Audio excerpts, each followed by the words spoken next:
ఈ ప్లేస్లోనే 4 రకాల సంపెంగలు ఉన్నాయి. మొదటగా ఇది ఆకు సంపెంగ అండి. ఇలా ఉంటాయి పూలు. సాయంత్రం అయ్యేసరికి చక్కటి సువాసన వస్తుందండి.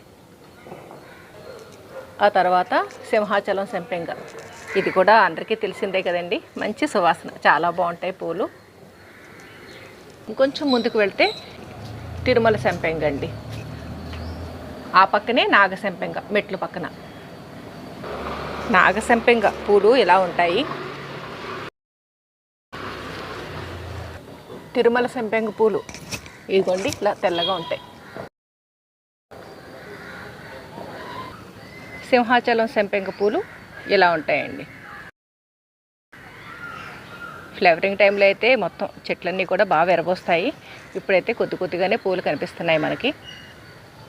పాముల భయం ఉండదండి. హాయిగా చక్కగా పెంచుకోవచ్చు సంపెంగ మొక్కలు.